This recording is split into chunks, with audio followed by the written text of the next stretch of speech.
నమస్కారం. కాలయోగం ఛానల్ వీక్షకులకు స్వాగతం. ముందుగా అందరికీ నూతన సంవత్సర మరియు సంక్రాంతి శుభాకాంక్షలు. 2026వ సంవత్సరం వృషభరాశివారి జీవితాల్లో ఒక సరికొత్త అధ్యాయాన్ని లిఖించబోతోంది. ముఖ్యంగా ఈ జనవరి మాసం మీ కెరీర్, ఆర్థిక స్థితి మరియు వ్యక్తిగత జీవితంలో ఒక బ్లాక్బస్టర్ మార్పుకు వేదిక కాబోతోంది. ఈ అద్భుతమైన విశ్లేషణలోకి వెళ్లే ముందు ఈ వీడియో చూస్తున్న మీరందరూ కింద ఉన్న కామెంట్ బాక్స్లో మీ ఇష్టదైవం పేరును కామెంట్ చేయండి. అలాగే ఈ వీడియోని లైక్ చేయడం మర్చిపోకండి. మీ ఒక్క లైక్ మాకు ఎంతో ప్రోత్సాహాన్నిస్తుంది. కాలచక్రంలో గ్రహాల స్థితి వృషభ రాశివారికి ఒక అరుదైన యోగాన్ని సృష్టిస్తోంది. మీ రాశికి యోగకారకుడైన శనిదేవుడు మీ 11వ ఇల్లైన లాభస్థానంలో తిష్టవేసి ఉన్నాడు. అంటే ఏమిటో తెలుసా?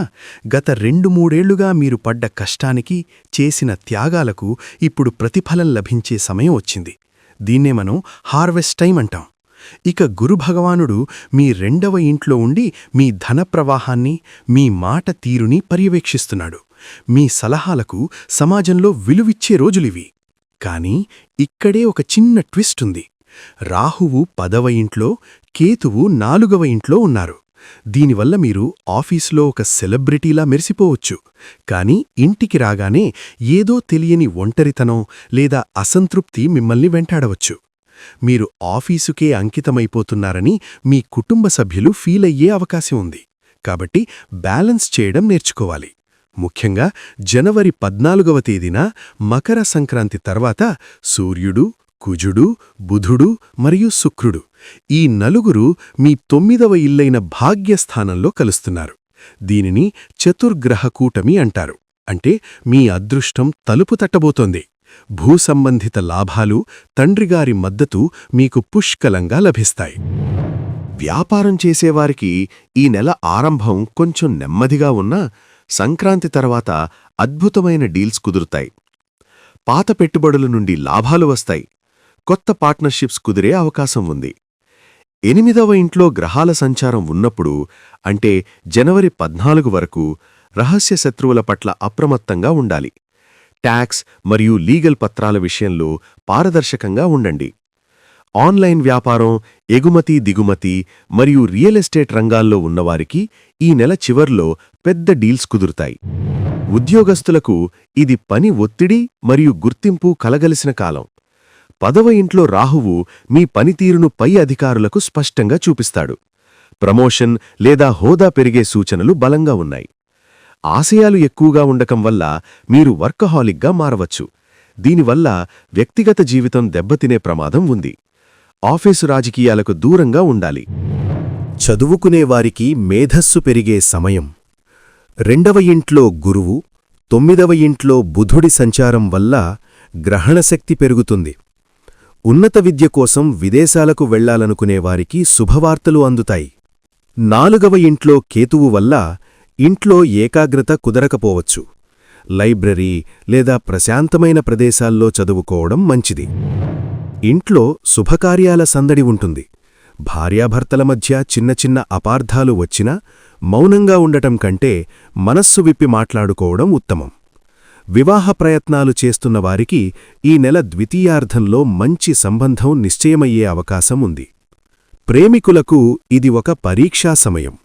శని దృష్టి వల్ల మీ బంధంలో నిజాయితీ లేకపోతే అది విడిపోయే ప్రమాదం ఉంది. ఈ నెలలో మీరు తప్పకుండా కొత్త పొదుపు పథకాలు ప్రారంభించండి. అనుభవజ్ఞుల సలహాలు తీసుకోండి. పై అధికారులతో లేదా తండ్రితో అకారణంగా వాదించకండి. ముఖ్యంగా అహంకారం తలకెక్కనివ్వకండి. ఈ నెలలో మీరు అప్రమత్తంగా ఉండాల్సిన రోజులు జనవరి 16, 17, 18 తేదీలలో చంద్రుడు మీ రాశికి 8వ ఇంట్లో, అంటే చంద్రాష్టమలో ఉంటాడు. ఈ 3 రోజులు ఎవరితోనూ గొడవపడకండి. ప్రయాణాలు వాయిదా వేసుకోండి మరియు పెద్ద పెట్టుబడులు పెట్టకండి. ఆరోగ్యం విషయంలో వృషభరాశివారు ఈ నెలలో కొంచెం శ్రద్ధ వహించాలి. ఉచ్చస్థితిలో ఉన్న కుజుడు మీలో వేడిని పెంచుతాడు. దీనివల్ల కడుపులో మంట లేదా చర్మ అలర్జీలు రావచ్చు. మిత్రులారా, గ్రహాల ప్రతికూలత పోవాలంటే ఈ చిన్న పనులు చేయండి. 1. ప్రతిరోజు వినాయక స్తోత్రం పఠించండి. ఇది కేతువిచ్చే మానసిక అశాంతిని తగ్గిస్తుంది. 2. సంక్రాంతి రోజున నల్ల నువ్వులు, బెల్లం మరియు దుప్పట్లు పేదలకు దానం చేయండి. ఇది శని మరియు సూర్యుడి అనుగ్రహాన్నిస్తుంది. 3. వీధి కుక్కలకు ఆహారం పెట్టండి. ఇది రాహుకేతు దోషాలను తొలగిస్తుంది. 4. ఆరోగ్యపరంగా ప్రాణాయామం చేయడం వల్ల మానసిక ప్రశాంతత లభిస్తుంది. మొత్తంగా చూస్తే వృషభరాశివారికి ఈ జనవరి నెల ఒక అద్భుతమైన పునాది వంటిది. మీలోని పట్టుదలని, క్రమశిక్షణని నమ్ముకోండి. విజయం మీ పాదాక్రాంతమవుతుంది. మళ్లీ గుర్తు చేస్తున్నాను, కింద కామెంట్ బాక్స్లో మీ ఇష్టదైవం పేరును తప్పకుండా కామెంట్ చేయండి. ఈ వీడియోను లైక్ చేయండి. మన ఛానల్ను సబ్స్క్రైబ్ చేసుకుని పక్కనే ఉన్న బెల్ ఐకాన్ను క్లిక్ చేయండి. సర్వేజన సుఖినో భవంతు.